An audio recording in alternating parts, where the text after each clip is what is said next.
Olá, sejam todos muito bem-vindos. Recentemente eu participei da Imersão Centurion, um evento promovido pela empresária serial Cris Arcangeli, onde são reunidos grandes CEOs e founders do Brasil para apresentarem cases de expertise e histórico de sucesso em seus ramos de atuação.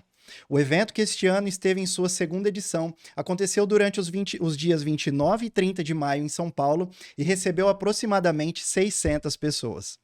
O apelo da imersão este ano foi para despertar nos participantes o olhar para o futuro, haja vista que em um cenário de grandes mudanças e incertezas que estamos vivendo hoje, nada melhor que ouvir quem já passou por momentos como este, como se reinventaram e como colocaram os seus negócios entre os melhores do segmento. De maneira unânime, todos os empresários alertaram as empresas que ainda não praticam para que comecem a olhar também para as práticas de ESG, que é a abordagem para avaliar até que ponto uma corporação trabalha em prol de objetivos sociais que vão além do papel de uma corporação para maximizar os lucros em nome dos acionistas da corporação. A sigla, traduzindo para nós, significa meio ambiente, contribuição social e governança corporativa. Outro aspecto muito relevante discutido em todo o evento, com um espaço dedicado exclusivamente para ela, foi o uso da inteligência artificial nos negócios. Muitos questionamentos sobre ChatGPT, Machine Learning, entre outras ferramentas de IA que estarão cada vez mais presentes na vida das pessoas e das empresas. O evento começou, claro, com ela, Cris Arcangeli, que contou sua bela história e como posicionou seus negócios entre os maiores e melhores do segmento. Ela teve outras participações durante a imersão, mas eu já vou compilar tudo por aqui, porque por isso que vai ser um pouquinho maior essa parte, tá bom? A Cris começou explanando sobre a importância do ESG nas empresas e trouxe inclusive um comparativo através do aumento de consciência que as empresas precisam ter em seus negócios. Hoje, por exemplo, o interesse e a motivação das empresas estão nos aspectos econômicos, políticas de lucro e faturamento e crescimento. Porém, a tendência é que haja uma maior preocupação com o planeta, com as pessoas e com propósito e prosperidade. Um detalhe pessoal, a maior parte das empresas que estiveram por lá já aplicam ESG nos seus negócios. E isso já tem até um tempinho, viu? Então, fica a dica. Ela falou muito em inovação e disse que um dos fatores de sucesso que levou ela ao topo do ranking foi isso, a inovação. Aqui eu abro um parênteses, porque quando eu discuto isso com os meus clientes, por exemplo, alguns não conseguem enxergar como inovar nos seus negócios sem fazer aquisição de máquinas e equipamentos, contratação de pessoal, mudança de prédio e por aí vai. Mas a inovação, ela pode estar em pequenas coisas, não precisa ser algo que demande grande investimento financeiro. Então, fechando parênteses aí, voltando para a Cris, vocês sabiam que a Fitoervas foi a primeira linha de shampoos naturais? Eles também foram os primeiros shampoos sem sal. Primeira tampa flip top, primeira máscara para cabelos, enfim, foram várias inovações. Alguns anos depois, ela criou também a Beauty Drink, que é uma bebida à base de colágeno, com muitas vitaminas, extratos de frutas orgânicas e minerais, enfim. De maneira genial, ela resume que nós precisamos ser caçadores de dor, ou seja, ouvir o mercado, encontrar a solução e vender, porque é isso, né, que não tem preço. Mas aí você pode estar se perguntando, Pedro, como é que nós podemos agir? A resposta é quebrando as nossas crenças limitantes. Essas crenças, elas são quebradas a partir do momento que nós começamos a enxergar os resultados. Tá, mas para ter um resultado diferente, do que é que a gente precisa?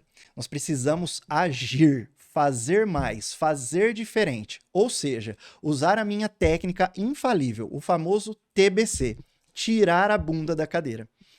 Em outro momento, ela trouxe alguns insights de vendas que, para quem quer começar um negócio ou lançar um novo produto, e eu achei fantástico, pois comprovam inclusive aquilo que eu ensino e acredito. São perguntas do tipo: qual é o tamanho do seu mercado? Qual é o tamanho da sua demanda? Quem são os seus clientes? Onde eles estão? Quem são os seus concorrentes? Quem são os seus fornecedores? E quais são os seus pontos fortes e fracos? Essas perguntas, inclusive, para quem participa dos meus treinamentos de vendas, faz uma reflexão muito profunda, porque eu acredito que o vendedor ele tem que conhecer o filé e o espinho. Não adianta querer vender sem saber isso. Em seguida, ela complementa com perguntas para direcionar o marketing. Todos os canais que cabem em seus produtos ou serviços. Tá? Canais são os canais de vendas. Todos os tipos de clientes que podem comprar e aonde eles estão e aumentar o mix de produto e o ticket médio. Quais são as formas que você tem para aumentar o mix de produto e o ticket médio. Nessa parte de marketing, a Cris deu também um direcionador de investimento na verba anual. Muita gente me pergunta isso. Quanto que eu invisto de verba anual? Então, ela diz que gira em torno de 20% do faturamento, o que eu particularmente acho bem alto, mas enfim. Mas o pulo do gato não é fazer o provisionamento da verba em cima da previsão de vendas do mês seguinte. E é o erro que muita gente comete. E sim do mês anterior, para não correr o risco de gastar além do planejado e ter prejuízos, obviamente, aí, se você não vender. Para finalizar, algumas dicas de atendimento e aumento de receita. Esteja com o seu CRM em dia. Isso aí eu falo e repito quantas vezes forem necessárias. O CRM, ele é um aliado e não um vilão da equipe comercial. Faça um ranking de clientes por valor, ou seja, entenda ali quais são os seus clientes, quem são os seus clientes e como eles estão ranqueados na sua empresa. Atendimento e pós-venda. É isso que fideliza, né? Tanto você atender bem o seu cliente, quanto prestar um serviço depois da compra. Para quê? Para que o cliente volte a comprar de você novamente. O saque, nesse aspecto, é muito importante. Então, invistam aí também no serviço de atendimento ao consumidor. E por último, é 7 vezes mais barato manter um cliente do que conquistar o novo. Claro, isso é reflexo de um bom pós-venda, de um bom saque, se você implementar aí na sua empresa. Então, ela arremata dizendo, invista em treinamento, atendimento, agilidade, controle e banco de dados. Júnior Bornelli é founder da Startse e deu um show de apresentação trazendo muito conteúdo de inovação. Para quem não sabe, a Startse ela é uma das principais plataformas de negócio do Brasil, com sede em São Paulo e escritórios nos Estados Unidos e na China. Pessoal, hoje nós temos muita gente colocando conteúdo na internet, em todos os nichos. E logo, o principal desafio, então, é nós lutarmos contra a irrelevância. Quando o Júnior traz essa reflexão, o que nós podemos extrair disso está intimamente ligado à inovação, o fazer diferente, pensar fora da caixa. Então, trazendo o próprio exemplo do Júnior, se a Netflix estivesse focada apenas no streaming, muito provavelmente ela já teria sido ultrapassada por um concorrente. Isso faz com que a marca passe por alguns ciclos, ou seja, por fases. No caso da Netflix, por exemplo, a empresa vive hoje o seu 4º ciclo. O primeiro ciclo da empresa foi o aluguel de DVD. Depois ela passou pelo streaming de vídeo, que são os vídeos e séries que a gente escolhe lá. Só que aí a Netflix, assim como as outras, ela precisa ter alguns contratos com as produtoras para ter os direitos de transmissão. Mas o que acontece, o que aconteceu com todas as gigantes? Todas elas criaram as suas próprias plataformas, ou seja, Disney, Paramount, HBO, enfim, entre outras. Logo, o que antes era o oceano azul para a Netflix ficou vermelho, haja vista que para ela ficou muito mais difícil trazer conteúdos relevantes. Então entra o 3º ciclo da empresa, onde ela começou o quê? A produzir ou assinar os seus próprios conteúdos, como La Casa de Papel, Stranger Things, enfim, tantos outros que a gente adora, inclusive. Tudo isso trouxe novamente a vanguarda do segmento para a empresa, mas aí então vem o próximo desafio. A maior audiência da Netflix também é apaixonada por games. Pois é, e isso acabou dividindo novamente a fatia do bolo. Mas como a empresa precisa se reinventar, inovar, entra em cena o quarto e atual ciclo. Ela está trazendo também conteúdo de games, como no caso da série da Wandinha, que você já clica no link para ser direcionado para o jogo. Então, voltando para a reflexão inicial da luta contra a irrelevância, com esse exemplo da Netflix, o Júnior conclui que quanto menos valor eu entrego, mais irrelevante eu fico. Gente, é fantástico isso. Então pensa como você pode tornar o seu negócio cada vez mais relevante. Isso é o que o Júnior chama de ciclo da perpetuidade, ou seja, o seu produto ou o seu serviço, ele tem uma vida útil. Ele começa subindo na curva do crescimento, entra na estagnação e aí vem o declínio. Para algumas empresas, isso é o fim. Para aquelas que se reinventam, é apenas o começo de outro ciclo, onde vem o período de transformação e aí começa novamente, então, o ciclo da perpetuidade. Finalizo a palestra do Júnior com o conceito que ele trouxe de ambidestria, ou seja, saber trabalhar literalmente com as duas mãos.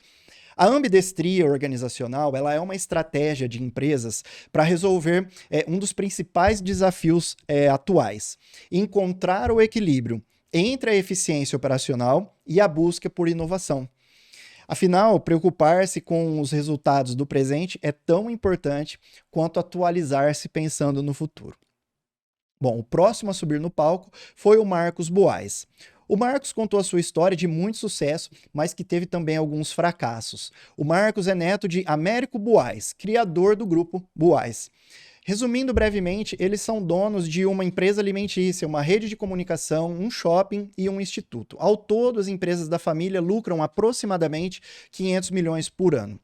Só que o Marcos, desde muito cedo, decidiu seguir carreira solo, investindo em empreendimentos da noite paulistana, como casas noturnas e restaurantes. Além disso, ele agencia algumas celebridades e tem parceria na Workshow com Wander Oliveira e em uma indústria de bebidas com o cantor Thiaguinho, além de muitos outros investimentos. O que mais chamou a minha atenção no Marcos foi a capacidade que ele teve de se reinventar, porque ele teve alguns cases de fracasso. Só que em todos eles, ele conseguiu aprender com esses erros e superar as dificuldades. Hoje se prega muito que nós temos que ser persistentes, ter coragem, né? Mas o que todos eles afirmam categoricamente é que nós não podemos ser burros, ou seja, persistir no erro. Se viu que o negócio não vai dar certo, cai fora. Então, assim, trazendo para o que eu gosto de aprender e ensinar. Em vendas, defina bem o seu público, o seu mercado. Se você pegar um cliente que não tem o perfil da empresa, não fica insistindo, deixa ele comprar em outro lugar. Foca no público que é certo para o seu negócio. Na liderança, é a cultura do feedback.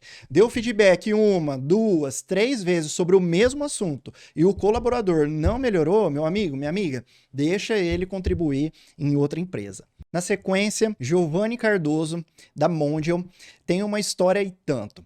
Depois de anos trabalhando em uma multinacional de equipamentos eletroeletrônicos, ele viu uma oportunidade de empreender que o mercado naquela época não tinha explorado completamente, as classes C e D.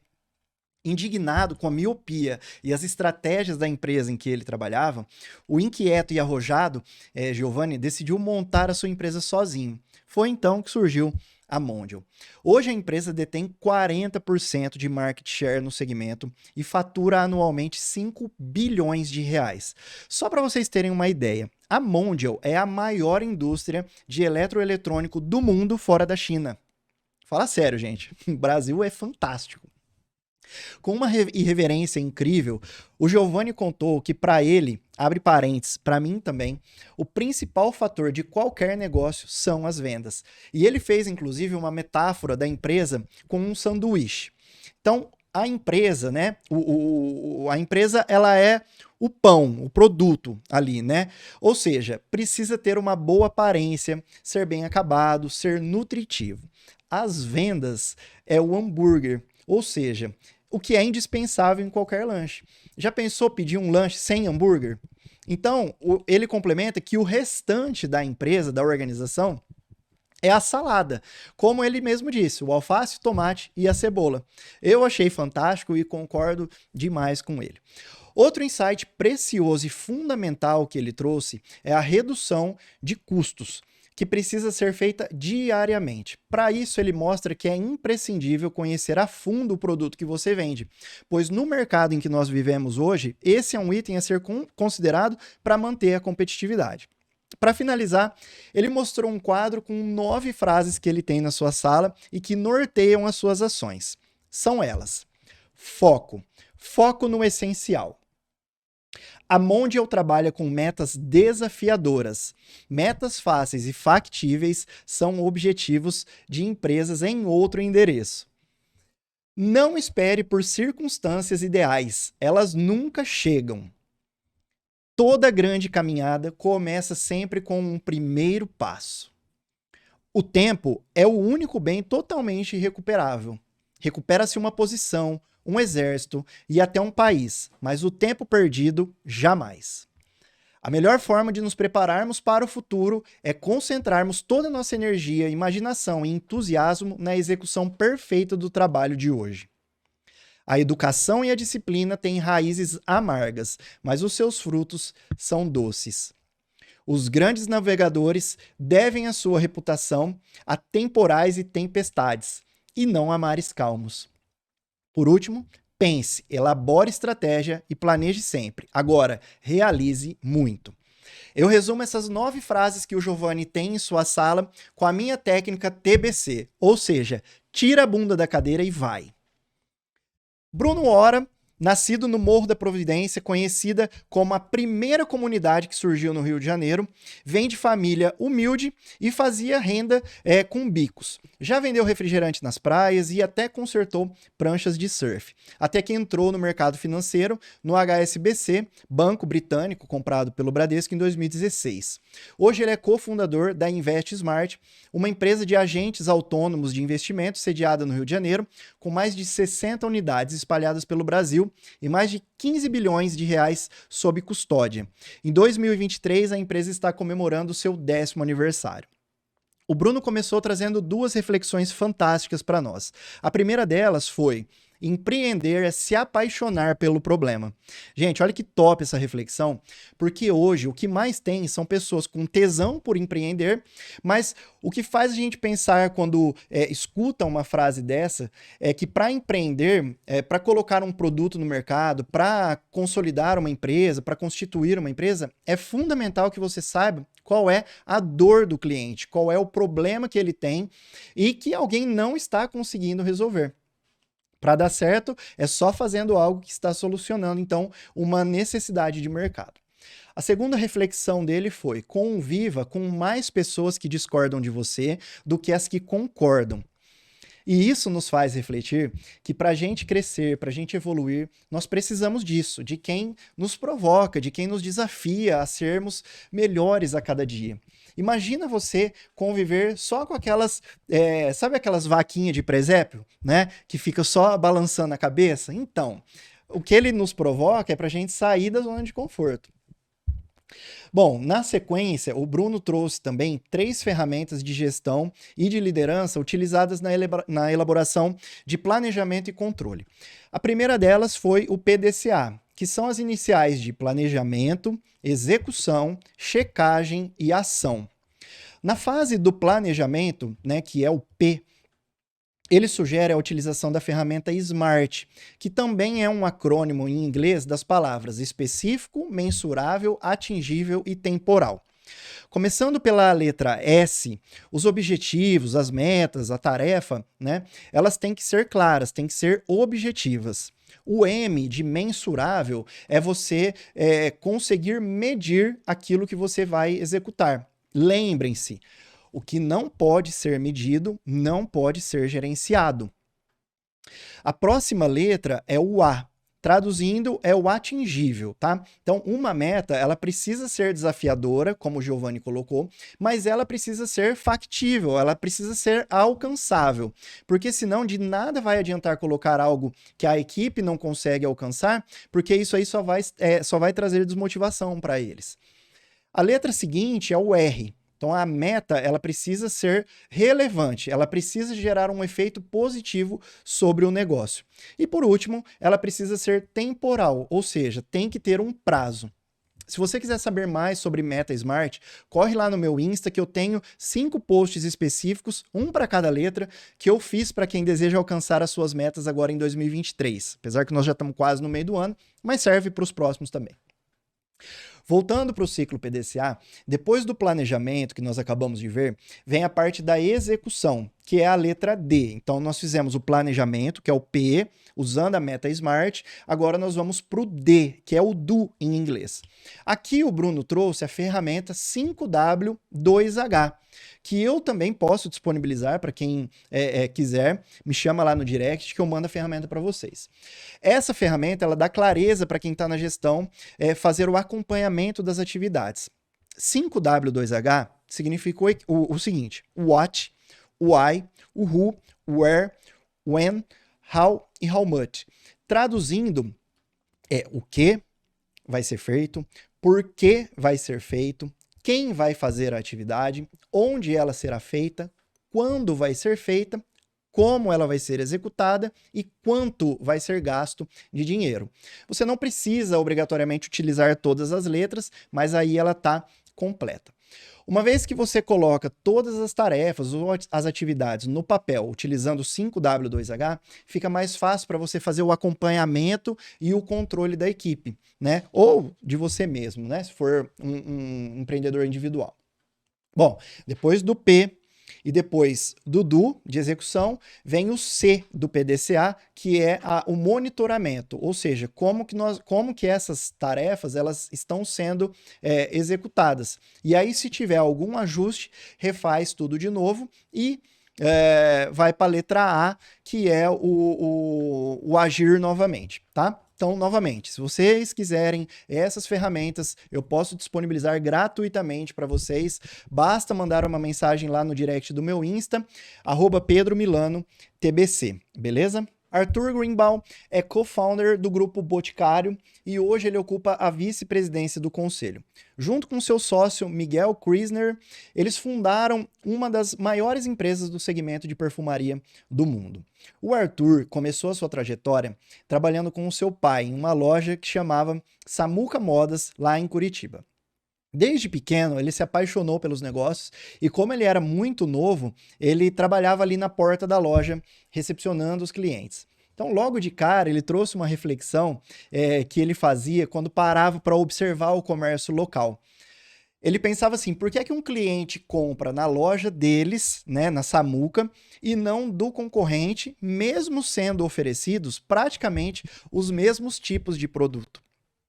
E aí ele mesmo concluiu o raciocínio dizendo que na Samuca o atendimento era o grande diferencial. Eu acho lindo isso, porque principalmente por trabalhar com vendas, né, eu bato diariamente na tecla que vendas é relacionamento. Não adianta ter o melhor produto, o melhor serviço ou ter até o melhor preço se você não souber se relacionar bem com o seu cliente, saber entender as suas necessidades, ouvir na essência. Bom, depois que o Miguel, né, o seu sócio, o conheceu, ele convidou o Arthur para trabalhar na empresa, que já estava, né, crescendo, mas ele precisava de alguém de confiança. E o entrosamento dos dois deu tão certo que eles estão aí até hoje, né? Mas aí você deve estar se perguntando, como é que eles fizeram para chegar aonde estão? Né? O Arthur ele foi enfático ao dizer que eles sempre queriam ser o melhor e não o maior. E olha que forte isso, né? Quantas empresas que a gente conhece que sonham em ser o maior, né?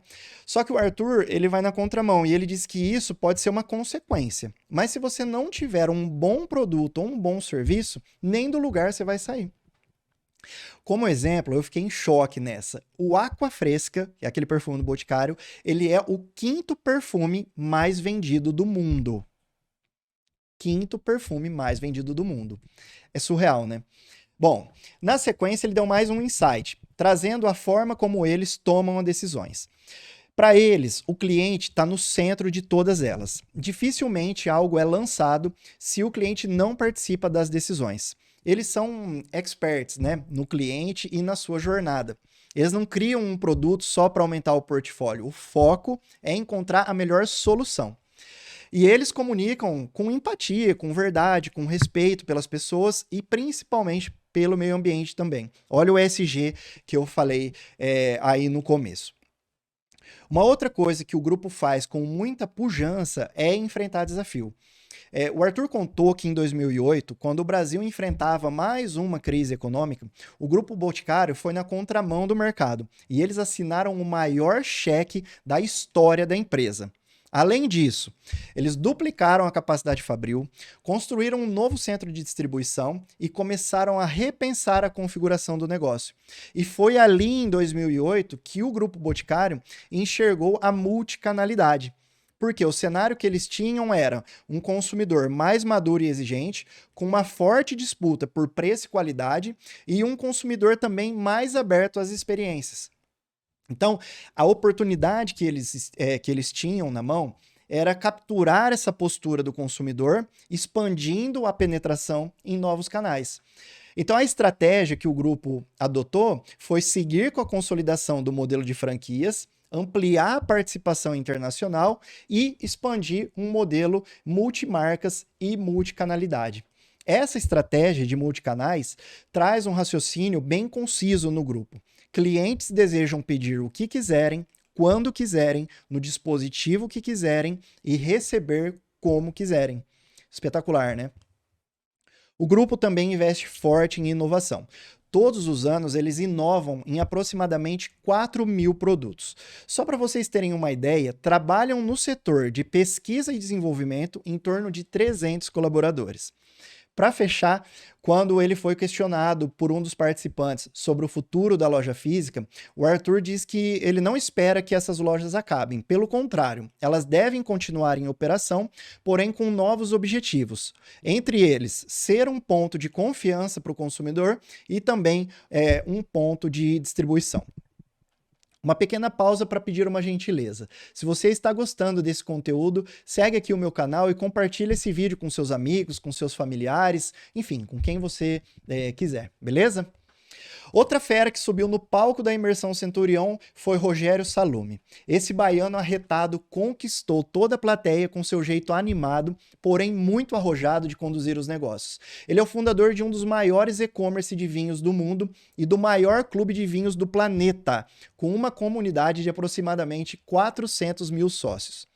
Rogério, que começou vendendo balas e doces, chegou a trabalhar em uma das grandes empresas atacadistas do Brasil, onde adquiriu know-how e expertise para fundar o que futuramente seria a Wine. Quando ele começou o seu próprio negócio, ele tinha, além do vinho, o azeite de oliva e o bacalhau. E o que ele não admite, em hipótese alguma, ele foi categórico, né? É não saber aquilo que ele está vendendo. E é exatamente o que eu falo para todos os meus mentorados. Precisa conhecer absolutamente tudo sobre o produto. E aí, em tom de brincadeira, ele disse que sabe até a resposta de onde está a cabeça do bacalhau. Brincadeiras à parte. Ao entender que o vinho seria sua grande paixão, ele tira então isso do portfólio, né, o bacalhau e o azeite, e se dedica somente ao vinho, criando o seu primeiro e-commerce, a Estação do Vinho. Já em 2008, ele vende a Estação do Vinho e cria a Wine. Atualmente, a empresa atende, só para vocês terem uma ideia, 12 mil pedidos por dia, mais ou menos, e ela já vendeu mais de 23 milhões de garrafas para mais de 1,5 milhão de clientes. Esse sucesso, segundo o Rogério, se deve a alguns fatores que eu destaco aqui. Primeiro, entregar o que o cliente quiser, quando quiser, como quiser, pela plataforma que ele quiser. Muito parecido com o Arthur do Boticário, né? Talvez não é à toa que eles chegaram onde estão. Então, vamos pensar nisso, pessoal. Segundo, entregar experiência ao cliente. Se você já assinou ou comprou deles, você vai saber o que eu estou falando. Embalagem exclusiva, atendimento diferenciadíssimo, pós-venda e por aí vai. Terceiro, trabalhar com times diversos e multidisciplinares. Essa aqui eu achei fantástica. Então, para você que é líder, quanto mais diverso for o seu time, mais próximo você está do reflexo da sociedade. Incrível, né?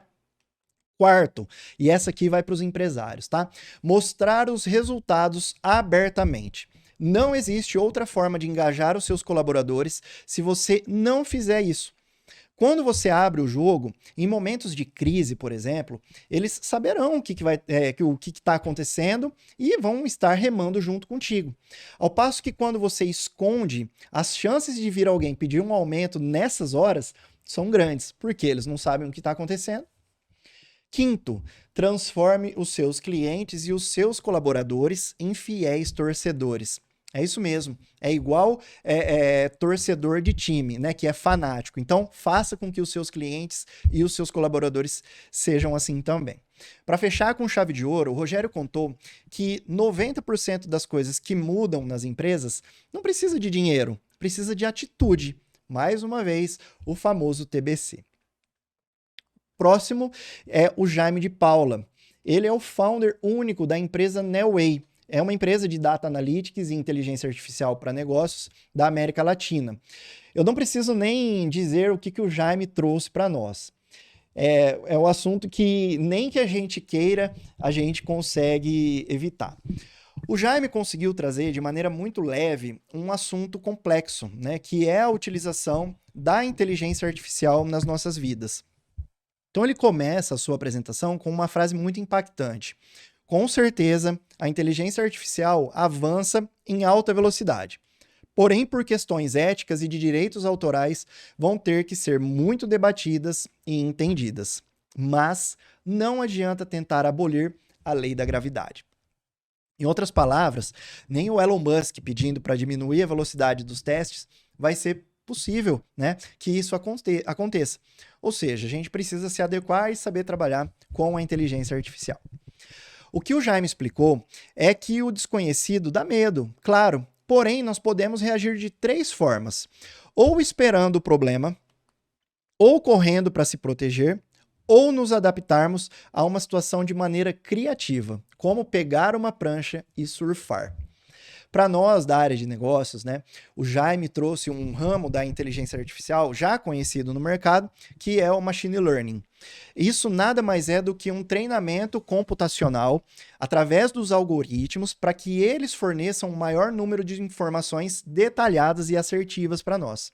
Então, para quem trabalha com vendas, por exemplo, hoje, já é possível fazer o mapeamento e a segmentação de clientes através de ferramentas que fornecem informações como geolocalização, renda, idade, sexo, profissão, perfil de consumo, enfim. Mas essas ferramentas, o que elas fazem? Elas aglutinam esses dados que eu comentei e elas podem até cruzar com projeções de faturamento, mix de produtos a ser oferecidos, possibilidades de redução de custos, enfim, muitas informações que são importantes para a tomada de decisão. Gente, é surreal, assim, vocês não acreditam. E eu finalizo a participação do Jaime, mais uma vez batendo na tecla para a utilização da tecnologia ao seu favor. Hoje, no ramo de negócios, o CRM é o mínimo que uma empresa tem que ter. O líder que não faz uso dessa ferramenta na gestão das vendas vai ficar para trás com certeza, além de estar deixando aí muito dinheiro na mesa. Nós tivemos também um painel focado em networking e no terceiro setor, com as feras Gilson Rodrigues e Marcos Koenikan. O Gilson, ele é responsável pelo projeto G10 Favelas, que tem o propósito de ajudar e capacitar e profissionalizar as 10 maiores favelas do Brasil. Vocês sabiam, que eu não sabia, que as favelas movimentam mais de 200 bilhões de reais todos os anos? Então é uma ótima oportunidade de investimento. Já o Marcos, ele é founder da Mercado e Opinião. É a mais exclusiva e fechada confraria de líderes empresariais do Brasil. Ou seja, para entrar lá, meus amigos, só sendo o mais relevante do seu segmento. A principal dica de networking que o Marcos trouxe para nós é que antes de ser interesseiro, a gente precisa ser interessante. Então, se for fazer networking, procura ajudar primeiro, esteja disponível, crie vínculos, sabe? Hoje as pessoas só fazem contato quando precisam, né? Então, fica a dica aí, seja interessante e não interesseiro. E, encerrando as participações, sem dúvidas, a presença da doutora Carla Sarni foi o ponto alto do evento. A última a subir no palco deu um show de resiliência para nós. A doutora Carla, ela é CEO da Salos Participações, que tem no seu portfólio marcas como Sorridentes, Giolaser, Olhar Certo, entre outras. Não preciso nem falar, né? Bom, eu não vou me atrever a contar aqui a sua história, porque ela é tão fantástica que virou um filme, né, que conta a sua trajetória. E eu vou deixar o link aqui na descrição do canal. É isso mesmo, a história da Carla é tão fascinante que virou um filme, pessoal. O que a doutora Carla mais trouxe, né, no seu conteúdo foi essa resiliência nos processos de mudança que nós precisamos ter nos nossos negócios, né? Em outras palavras, sabe quando você vai tentar contratar um software de CRM, por exemplo? A sua equipe já vem colocando todo tipo de desculpa, sabe? Dificuldade, né? Aquela dor para a mudança do processo. Então, assim, o que ela fala? Que esse processo de mudança, ele passa por fases, né? Onde você tem o modelo antigo e o modelo novo. Então, quando você vai sair do modelo antigo para o novo, nós vamos encontrar o que primeiro? A resistência, né? Ou seja, o mimimi. Depois que a gente passa essa fase, vem o caos, que é a mudança ali, né? Então, a gente sai do modelo antigo e começa a fazer a adaptação a essa mudança, é aquela tragédia, né? Se for mudança de sistema, então nem se fala. E aí depois vem o novo modelo mental, onde as pessoas começam o quê? A enxergar os benefícios que essa mudança trouxe. E, por fim, vem, então, os novos hábitos adquiridos depois da mudança do processo. Agora, o que faz um negócio dar errado, né? Primeiro, o temperamento do dono. Ou seja, aquela síndrome de Gabriela, sabe? Eu nasci assim, eu cresci assim, eu vou ser sempre assim e ninguém me muda. Então, assim, ó, o dono do negócio ele tem que ser o primeiro a comprar a ideia, fomentar a inovação e ter uma gestão aberta ali e participativa. Segunda coisa que dá errado, né? Não vender.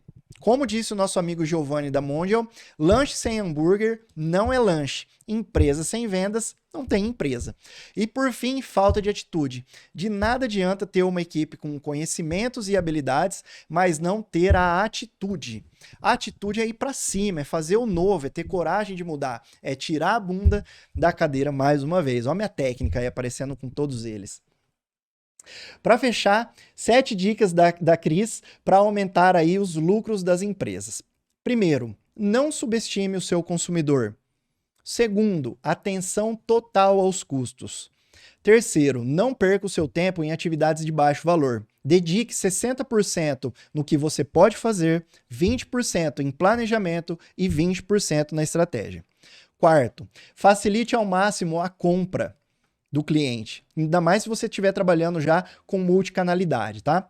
Quinto, não se apoie em promoções constantes e liquidações. Então, o que ela fala é, evite ao máximo essas promoções e caso você queira fazer uma promoção, não faça uma promoção cujo o desconto ele saia da faixa de cliente que você atende. Então, ela deu um exemplo da Black Friday.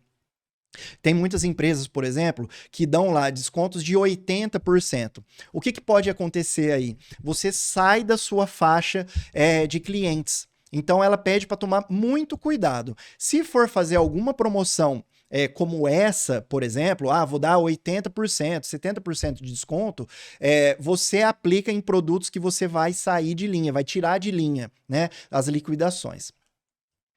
Voltando, então, o sexto, procure formas de crescer o seu pedido ou aumentar o seu ticket médio. É a estratégia, né, a técnica de vendas que você pode utilizar o upsell, né, para você crescer o seu pedido ou aumentar o seu ticket médio com as estratégias de cross-sell, ok?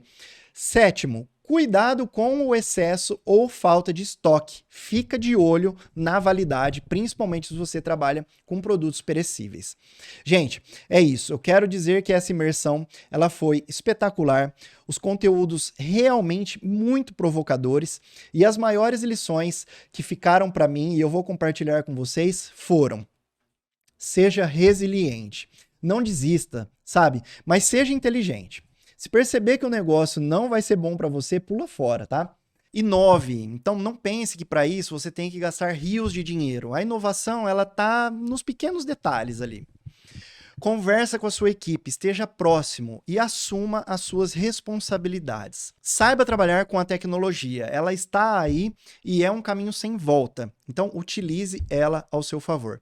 E por último, tire a bunda da cadeira, vai para cima. A diferença das pessoas bem-sucedidas é que elas não desistiram, tiveram coragem, foram lá e fizeram. Gente, é isso. Espero que vocês tenham gostado. Um abraço. Tchau.